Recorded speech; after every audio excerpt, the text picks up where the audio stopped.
My name is Savannah Price. I'm 30 years old. And for 2 full years, I thought I was building a future with a man named Ethan Wade. Last Thursday was supposed to be our anniversary dinner. Not just any dinner. The dinner, the kind you mark on a calendar a month in advance. The kind you secretly imagine becoming a proposal story someday, even when you tell yourself not to be dramatic. It was at this upscale steakhouse downtown. The same place where Ethan and I had our first date. The reservation was for 8:00 p.m. Ethan showed up at 8:47, alone, and by the time he arrived, the table across from him was empty. My chair pushed in. And the waiter had already told him, gently, that his companion had left, but I should back up. 2 weeks before that dinner, Ethan and I went to his friend Mason's birthday party. It was one of those dim rooftop bars, where everyone pretends not to care who is watching. While carefully checking who is watching, I had gone to the bar to grab drinks. Ethan wanted a whiskey sour. I wanted a mojito. I was waiting for the bartender when I heard his laugh behind me. I turned slightly. Ethan was standing near the other end of the bar with Mason, Cole, and Ryan. They didn't see me. The music was loud. But not loud enough, Ryan said. So when are you finally going to upgrade Lily from your Pilates class, is still asking about you. Ethan laughed, not awkwardly, not defensively, comfortably. Soon, he said. I mean, Savannah is sweet and all. But you guys were right. She's basically a placeholder, while I figure things out. Something inside me went cold. Cole snorted. Bro, you've been figuring things out for 2 years. I know, Ethan said. But she's comfortable. She cooks. She cleans. She remembers anniversaries. She's like the perfect practice girlfriend, before I find my actual match. Mason laughed and said, the bar is literally on the floor and she's just adequate. They all laughed. I stood there holding 2 drinks, feeling like someone had pressed a hand flat against my chest and pushed all the air out of me. Placeholder. Practice girlfriend. Adequate. I walked back to Ethan with his drink. My hand did not shake. My voice did not crack. I smiled and handed him the glass, like I hadn't just heard him reduce 2 years of my loyalty into a warm-up exercise. He kissed my cheek. See why I love her, he told his friends. They exchanged looks. I noticed that, too. The next 2 weeks, I paid attention. Really paid attention. Ethan only posted photos of us if he looked good in them. If I appeared at all, I was cropped halfway out of the frame, blurred in the background, or reduced to a hand holding coffee beside him. His Instagram bio said, living my best life. No limits. No mention of me. No hint of a relationship. In his phone, my contact name was saved as Savannah House, with a little house emoji.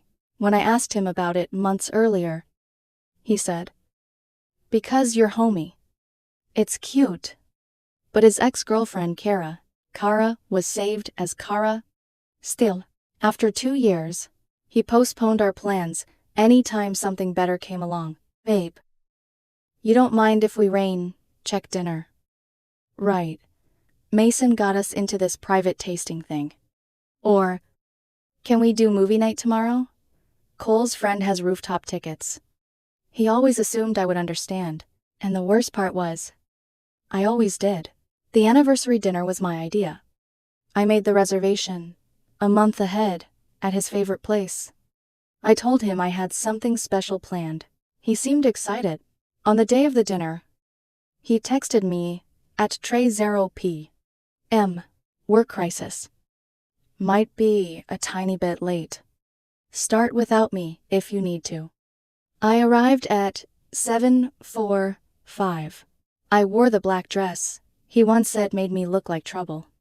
I ordered a bottle of wine. The expensive one he always claimed was too much whenever I offered to pay for it. The waiter asked if we were celebrating. I said, 2 years. He smiled and congratulated me. Adopt cinci sprezece. Ethan texted, on my way. Traffic is insane. Order for me. You know what I like. I looked at the empty chair across from me. Then, I closed the message. I did not order for him. Instead, I ordered the Wagyu special. The $200 one Ethan always called unnecessarily bougie. Medium rare. Perfect. At opt 30. Another text came. Parking is a nightmare. Why did you pick somewhere so difficult? That was when I took a photo. Just my hand lifting a glass of wine. Candlelight catching the rim. The empty chair visible across from me. I posted it on Instagram with the caption, celebrating 2 years of lessons learned. Recognizing my worth. And no longer being anyone's placeholder. Here's to new beginnings. I tagged the restaurant. Then I tagged Ethan. My phone exploded almost immediately. 7 missed calls in 3 minutes. I turned it off and enjoyed my steak. The waiter came by, glanced at the empty seat, and asked softly, "Is your companion still joining you?" I looked at the chair, then at the candle. "No," I said. "I don't think he ever really was." The waiter didn't ask anything else. He just nodded, like he understood, and brought me a complimentary dessert with 1 small candle. At opt 5. Ethan stormed in. His hair was perfect. He was wearing the navy shirt I bought him for his birthday. He looked around. Saw the empty chair. The nearly finished plate. The dessert. The candle. Then he looked at me. "What the hell?" "Savannah." I lifted my eyes. "Oh. Hey. I thought you might not make it." So I went ahead. His face was pale with rage. "You posted that I called you a placeholder. Are you insane? My mom called me. My coworkers saw it. I posted that I'm nobody's placeholder." I said, "If people made connections, that's on them." He sat down hard and grabbed the wine bottle, pouring himself a glass with a shaking hand. "This is about what you overheard at Mason's party, isn't it?" I tilted my head. So he knew. "That was just guy talk," he said quickly. "Was it? You don't understand. My friends were joking around. You know how they are." I smiled. But there was nothing warm in it. "You don't know." The waiter approached. Ethan tried to order. The waiter politely told him the kitchen was closing. Ethan demanded to speak to the manager. I stood up and said, "It's fine. We're leaving." He followed me outside. His dress shoes hitting the pavement too sharply. "You embarrassed me," he snapped. "Everyone's asking what happened." Mason said, "You're being dramatic. Cole thinks you're having some kind of breakdown." "Cool," I said. "What does Lily from Pilates think?" His face went white. "How do you—" I pay attention. "Ethan, even placeholders have ears." I walked toward my car. He grabbed my arm. "Where are we going? We need to talk about this." I pulled free. "I'm going home." "You're going wherever people who aren't placeholders go." "Savannah." "Stop. This is stupid. You're overreacting to a dumb comment." 2 years. I said. 2 years of being your practice girlfriend. I'm good. I'm done practicing. He actually stomped his foot like a child. "You can't just end a 2-year relationship over something this petty." I opened my car door. "Watch me." Then I drove away, leaving him in the parking lot in the shirt I bought him, calling an Uber because he had assumed I would drive us both. Ethan did not take the breakup well. That sentence doesn't even begin to cover it. For the first 48 hours after the anniversary dinner, he went silent. Completely silent. No texts. No calls. No social media posts. Nothing. For a brief moment, I thought maybe he had accepted it. Maybe hearing his own words thrown back at him had forced him to look in a mirror. Maybe. Then, Saturday morning arrived. At opt 12 a.m. My doorbell rang. I looked through the peephole. Ethan, standing there with 3 grocery bags and a bouquet of flowers that looked suspiciously like they had been grabbed from a gas station on the way over. I didn't open the door. He rang again, and again. Then he finally left. When I checked outside 20 minutes later, the groceries were sitting neatly beside the welcome mat, with a handwritten note tucked underneath. Sav, I know you're hurt, but ghosting me is immature. Let me fix this. Love. Ethan. I stared at the note. Then, at the groceries, the first thing I noticed was that he had bought the wrong pasta. Not just a different brand, a completely different kind. The second thing I noticed was the sauce, a sauce containing one of the ingredients I was allergic to. The third thing, no garlic bread, because Ethan didn't eat carbs after 6 o'clock. Even his apology groceries were about him. I laughed so hard. I almost cried. The flowers went into the trash. The groceries went to my elderly neighbor. The note got shredded. That afternoon, the text started, You realize you humiliated me in front of everyone. My friends think I'm dating a psychopath now. Thanks. Real mature. Hope you enjoyed your little stunt. I ignored every message. Then another arrived. Lily asked me out. By the way, maybe I should say yes, since you're acting like this. Still nothing from me.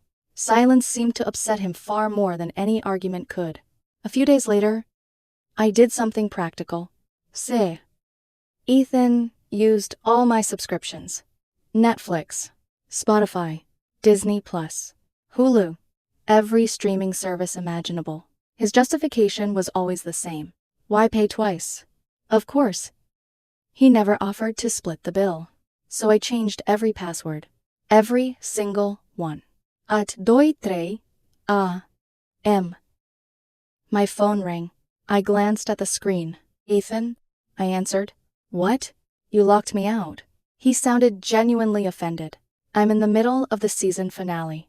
He sat up in bed. Placeholders don't share passwords. Then, I hung up. The next morning, I blocked his number. Unfortunately, that only encouraged him to get creative. But before Ethan could escalate, something unexpected happened. His mother called. Gloria Wade, one of the kindest women I'd ever met. A woman who always remembered birthdays. Always brought homemade desserts. Always hugged people like she meant it. And for reasons I never fully understood. She absolutely adored me. Sweetheart, she said, gently after I answered. What happened? I hesitated. Then I told her everything. The party, the placeholder comment, the practice girlfriend comment, the anniversary dinner, the years of little dismissals, the way he always treated me as if I should feel lucky just to be chosen. Gloria listened quietly. When I finished, there was a long silence. Then she sighed, a deep, disappointed sigh. I raised that boy. Another silence. I'm so sorry. Savannah. 3 days later, Ethan called from a new number. I answered because I didn't recognize it. You talked to my mother. His voice sounded furious. She called me. She canceled my spot on the family cruise. I blinked. What? She said if I don't know how to value a good woman, I don't need the extra cabin she booked. I pressed my lips together. Honestly, that one wasn't my fault. Gloria apparently had her own opinions. Ethan wasn't finished. She said I owe you an apology. That's between you and your mother? Then I hung up. For a few days, things were quiet again. Too quiet. I should have known better. Because the following Saturday, Ethan showed up at my gym. Not alone. With Lily. The famous Lily from Pilates. The woman his friends had been pushing toward him while I was apparently serving my role as temporary furniture. I was doing squats when they walked in. Lily was gorgeous. Tall. Athletic. Blonde. The kind of woman fitness brands probably dream about. And Ethan made sure I saw them. They wandered directly into my section. Coincidentally, of course, Lily laughed loudly. Extra loudly. The kind of laugh people perform. Ethan. You're hilarious. A pause. Then louder. Savannah never appreciated how funny you are. Subtle. Very subtle. I rolled my eyes and kept lifting. A minute later Ethan spoke. Equally loud. You know, Lily, it's nice being with someone who actually supports my goals. I nearly dropped the weight from laughing. Supports his goals. This man once quit a business idea because filling out paperwork was negative energy. Lily touched his arm. Bob, can you spot me? There it was. Babu. The relationship had apparently progressed quickly. I focused on my workout. Neither of them liked that. They wanted a reaction. I refused to give them one. Then came karma. Lily convinced Ethan to try bench pressing a weight that was obviously too heavy. Way too heavy. Even from across the gym, I could see the problem. The bar descended and stopped directly on his chest. His eyes widened. His arms shook. Then panic arrived. 2 guys rushed over. Another trainer joined them. The bar was lifted. Ethan rolled off the bench, coughing. Several people stared. One woman openly laughed. Security eventually asked them to leave after they started arguing with a trainer. As they walked out, Ethan glanced back toward me, waiting, hoping, begging for attention. I simply put my headphones back on. An hour later, he texted from another new number. "Hope you enjoyed the show." I sent back one thing. A screenshot. The gym manager happened to be a friend. He had forwarded security footage, showing Ethan trapped under the bar while 3 people rescued him. No caption. No message. Just the screenshot. 3 minutes later, he blocked me. 1 hour after that, he unblocked me. "You're pathetic." I stared at the message, then laughed. Apparently being rescued from your own ego was stressful. But the truly interesting part started afterward. Because Ethan's friends began contacting me, not to defend him, not to attack me. They wanted information. The first message came from Ryan. So, what actually happened? Ethan's being weird about it. I looked at the text, then sent screenshots. Nothing more, nothing less. The exact conversation I had overheard. His own words, his own jokes, his own voice. Ryan didn't respond, but I noticed he stopped liking Ethan's posts after that. Then, Cole reached out. "Did you really leave him alone?" "At the restaurant." "That's kind of cold." I sent him the same screenshots. 5 minutes later, his reply arrived. "Oh. Wow. Never mind." Meanwhile, only Mason doubled down.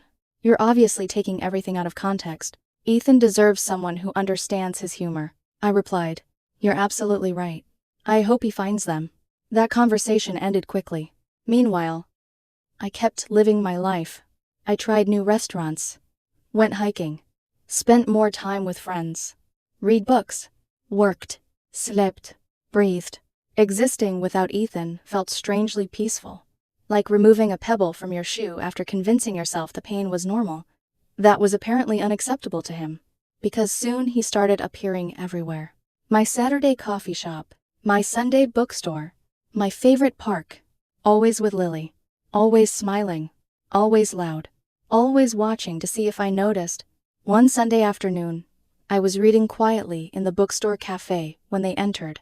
Lily practically hung from Ethan's arm. "Babe," she announced loudly, "we should buy relationship books.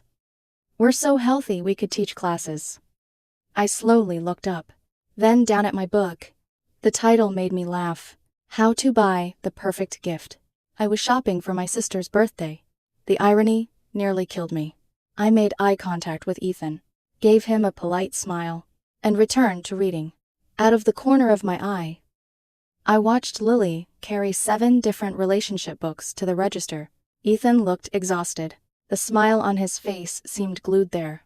Forced, fragile, like he was trying desperately to prove something, not to me, to himself. And for the first time since the breakup, I had a strange feeling.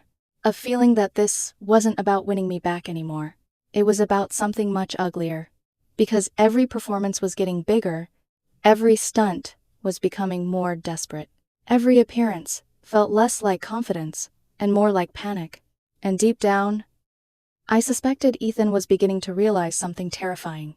He had spent 2 years treating me like a placeholder, but now that I was gone, he couldn't seem to replace me. By the end of the 2nd week, Lily was gone. 9 days. That was how long Ethan's grand replacement relationship lasted. 9 days. Honestly, I was impressed it survived that long. I learned about the breakup completely by accident. A message arrived from an unfamiliar number late Tuesday night. For a second, I assumed it was another one of Ethan's burner phones. It wasn't. It was Lily. Her text contained exactly one sentence. "I'm sorry for getting dragged into whatever this is." Then she blocked me. That was it. No explanation. No drama. No follow-up. A few days later, Mia filled in the missing details. Apparently, Ethan spent the entire relationship comparing Lily to me. Not positively. Ironically, negatively. Savannah always remembered my coffee order. Savannah never made a big deal about helping people. Savannah cooked better. Savannah handled stress better. Savannah understood me. By day 9, Lily had finally asked him the obvious question. If Savannah was so amazing, why did you lose her? According to Mia, Ethan didn't have an answer. Lily left before dessert. I wish I could say that was the end. It wasn't. Because once Lily disappeared, Ethan became convinced the real problem wasn't what he'd done. The problem, in his mind, was that I hadn't given him a proper opportunity to explain himself. That dangerous little belief eventually led to the worst stunt yet. It started with Mia. Now, Mia was one of the few people from Ethan's social circle I genuinely liked. She was practical, honest, and generally allergic to nonsense. So when she texted asking if I could help move a few boxes into her new apartment, I agreed. No hesitation, no suspicion, just a simple favor for a friend. Saturday morning. Name no a.m. I pulled into the apartment parking lot and immediately knew I'd been set up. Because Ethan's car was already there, my stomach dropped. Mia was standing near the entrance, looking absolutely miserable. And Ethan? Ethan stood beside a stack of boxes wearing a fitted shirt, expensive watch, styled hair, and enough cologne to fumigate a small city. One box had giant black marker letters across the side. Savannah's stuff? I almost laughed. Almost. Oh, Ethan said dramatically. I didn't know you'd be here. Mia physically covered her face. That told me everything. I'm sorry, she muttered. He said you knew. I nodded. Of course he did. I turned around. Immediately. No discussion. No argument. No interest. Unfortunately, Ethan wasn't finished. His car suddenly rolled forward and blocked mine. I stared, then stared some more. Surely this wasn't happening. It was. We need to talk. No. You owe me that. I laughed. Actually laughed. The sound seemed to offend him. Owe you? Yes. His expression hardened. For 2 years of my life. I blinked, then blinked again. The audacity genuinely required processing time. You mean the 2 years where I cooked for you? No response. The 2 years where I planned birthdays, holidays, anniversaries, vacations, and every important event. Silence. The same 2 years where you called me a placeholder. His jaw tightened.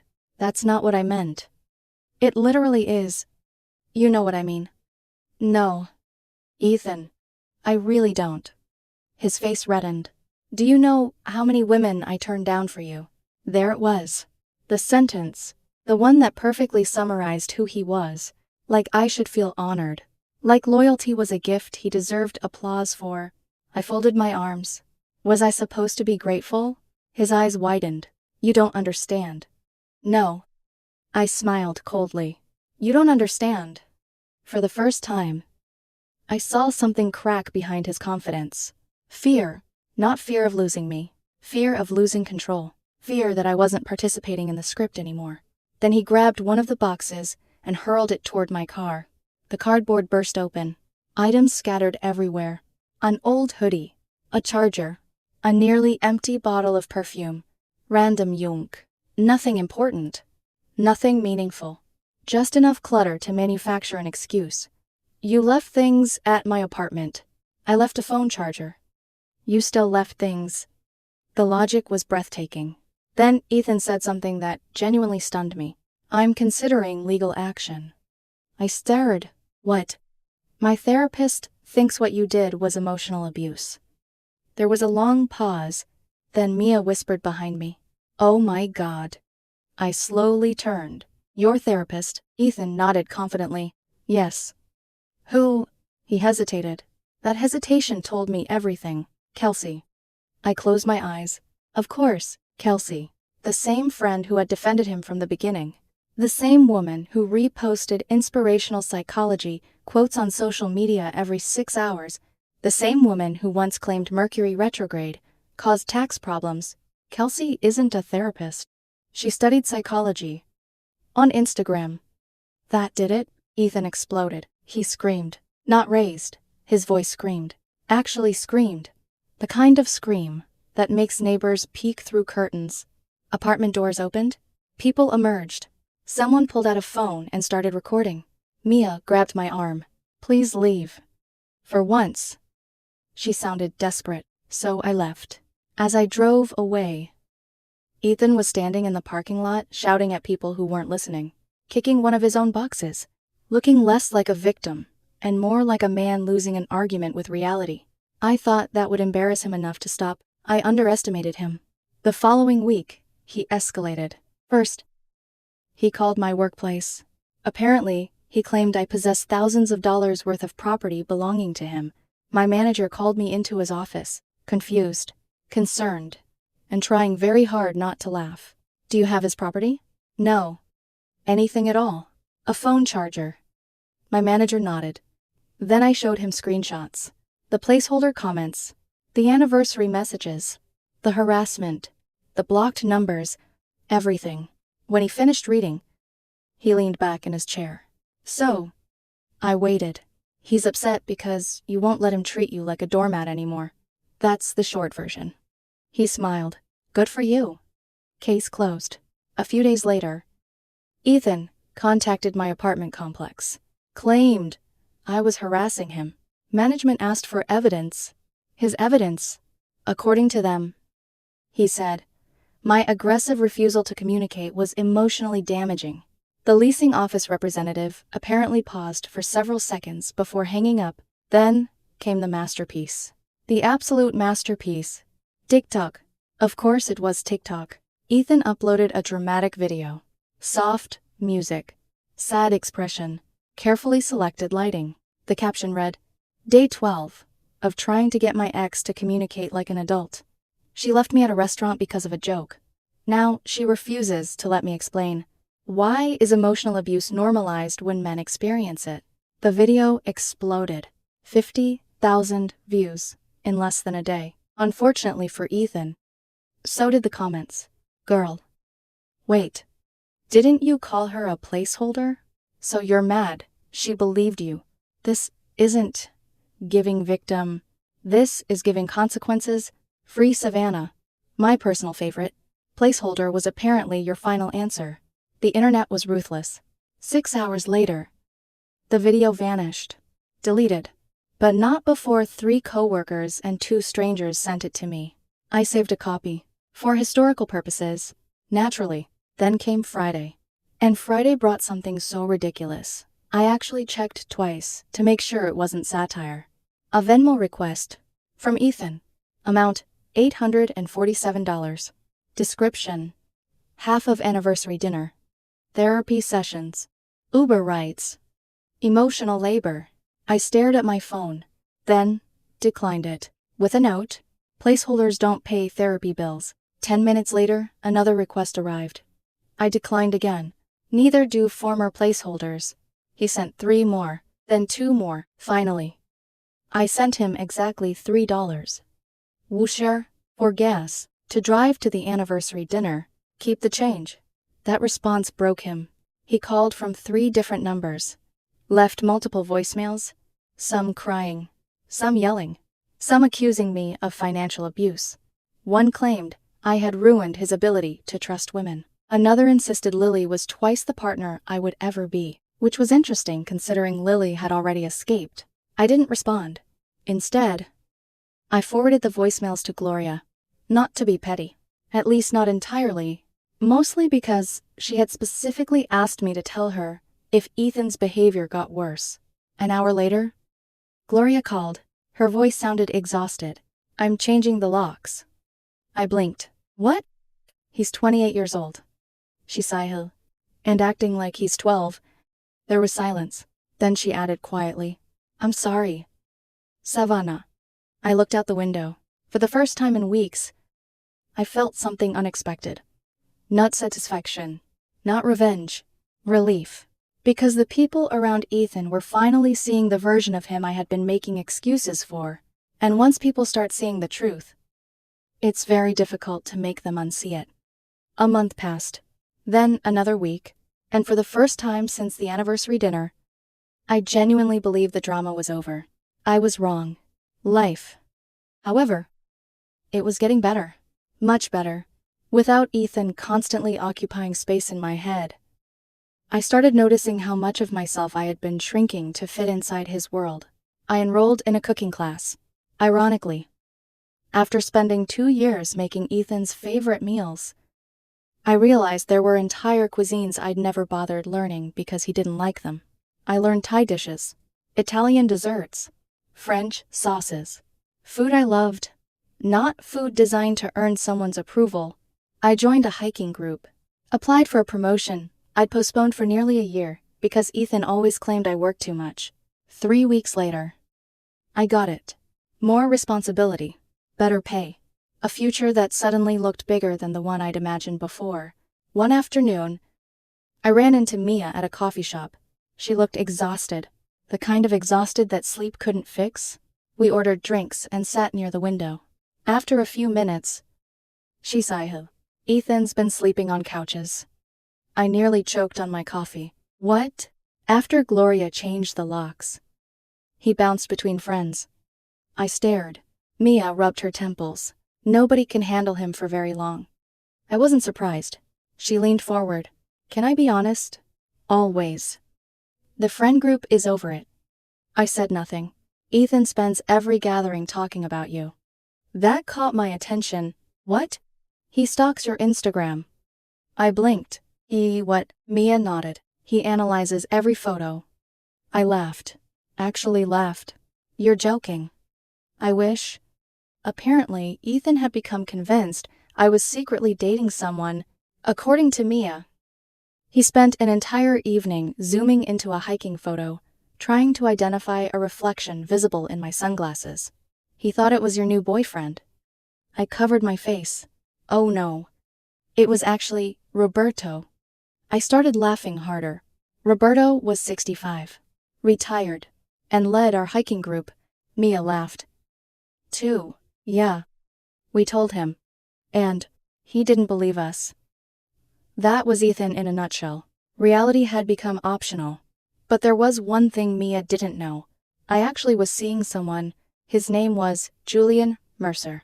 And meeting him felt almost unfair. Like life was apologizing for the previous 2 years.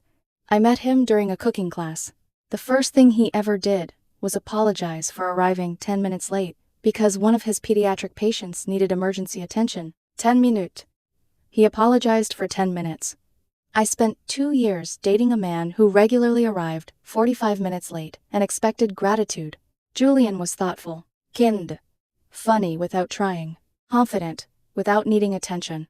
Most importantly, he never treated kindness like a transaction. On our 3rd date, I told him the placeholder story. The entire thing. The party. The dinner. The chaos afterward. When I finished, Julian stared at me, then shook his head. What? He laughed. So you're telling me some guy lost a woman who cooks? Plans. Romantic anniversaries. Supports his goals. And has enough self-respect to walk away when she's treated badly. I smiled. I guess. He leaned back. That's a spectacular mistake. I laughed so hard. My drink nearly came out my nose. For the first time in months, I felt light. Not validated. Not vindicated. Just happy. Which turned out to be a problem. For Ethan, because the universe apparently enjoys irony. A few weeks later, Ethan got a sales job at a boutique located in the same shopping plaza as Julian's hospital. Of course he did. The odds felt ridiculous. The first time Julian and I encountered him, we were carrying coffee across the plaza. Ethan looked up, saw us, and immediately froze. For one glorious second, he looked like he'd seen a ghost. Then, his expression shifted. Confusion, shock, panic, jealousy. All at once, Julian glanced at me. Friend of yours. My ex. Julian nodded slowly. The placeholder guy. The placeholder guy. Understanding immediately appeared on his face. Unfortunately, Ethan heard that, across the walkway, from 20 feet away, his posture stiffened. Then he marched toward us. Before he could reach us, he accidentally knocked into a display rack outside the boutique. Several shoes tumbled onto the pavement. The noise echoed through the plaza. Customers turned. Employees looked over. Normal people would have picked everything up. Not Ethan. Instead, he pointed dramatically toward us, as if he were starring in his own courtroom drama. So that's him. Julian blinked. Ethan. Right. Ethan ignored him. His eyes remained locked on me. You moved on already. I stared. A month ago, you were dating Lily. That's different, Julian whispered. They always say that. I nearly laughed. Ethan's face reddened. Then, he looked directly at Julian. Do you know who she really is? Julian smiled. Yes. The confidence in that single word visibly irritated him. Ethan took another step forward. She tells stories. Usually true ones. She manipulates people. Julian nodded thoughtfully. Interesting. Ethan brightened slightly. Then Julian continued. Because everyone who's told me about this situation says the manipulative one was you. The brightness vanished. Immediately. A crowd had started watching. Nothing attracts attention faster than public embarrassment, especially when someone is actively creating it. Then, Ethan made a mistake. A huge one. He picked up one of the display shoes and threw it. Not directly at us, but close enough. The shoe bounced across the pavement. A woman gasped. Someone yelled. The store manager came running outside. Security arrived moments later. Julian looked at me. Does this happen often? More than it should. Security escorted Ethan away, while he shouted about betrayal, misunderstandings, and unfairness. 3 days later, he was fired. Apparently, throwing merchandise at customers violates several workplace policies. Who knew? That should have been the end. But Ethan still had one final explosion left. According to Gloria, he showed up at her house, screaming, blaming me. Again, blaming Julian, blaming Mia, blaming everyone except himself. When Gloria told him to take responsibility, he lost control and threw a lawn ornament through her front window. She called the police, then informed him she intended to press charges. I felt awful for Gloria. She didn't deserve any of it. Yet somehow she still found the energy to apologize to me during every phone call. Then, last night, something unexpected happened. A text arrived from an unknown number. I almost deleted it without reading. Instead, I opened it. Savannah. This is Ethan. I know you probably hate me, but I need to say this. I'm sorry. I finally understand what I lost. You were never a placeholder. You were the real thing. I was too stupid to see it. I know you've moved on. I know I don't deserve another chance. I just needed you to know that. I hope he deserves you. I stared at the screen for a long time. Longer than I expected. Not because I wanted him back. Not because I doubted my decision. But because a small part of me remembered the man I thought he was. The future I thought we were building. The dreams I had attached to him. Then I remembered something Julian told me during our second date. The right person won't make you wonder if you're enough. They'll wonder if they're enough for you. I read the text one last time. Then deleted it. Blocked the number. And put my phone down. Some people receive clarity too late. That's unfortunate. But it isn't your responsibility to rewind time for them. Ethan had been right about one thing. I was never a placeholder. I was simply giving my love to someone who couldn't recognize its value. Now I was exactly where I belonged. With a man who appreciated me from the beginning. A man who never made me question my worth. A man who showed up when he said he would. Funny how simple love feels when it isn't competing with someone's ego. A few weeks later, Mia called with one final update. The friend group officially cut Ethan off after the shoe-throwing incident. Even the people who once defended him were exhausted. Only Mason still tried to justify everything online. Nobody listened anymore. As for Gloria, she was doing wonderfully. The broken window was covered by insurance. She installed a security system, and, in a twist, none of us saw coming. She started dating a retired teacher from her book club, who treated her like royalty. For once, she was choosing herself. 2. And maybe that was the lesson in all of this. Sometimes the people who call you a placeholder reveal far more about themselves than they do about you. The moment I stopped trying to convince Ethan of my value was the moment my life started getting better, because the truth is simple. Placeholders deserve better. 2.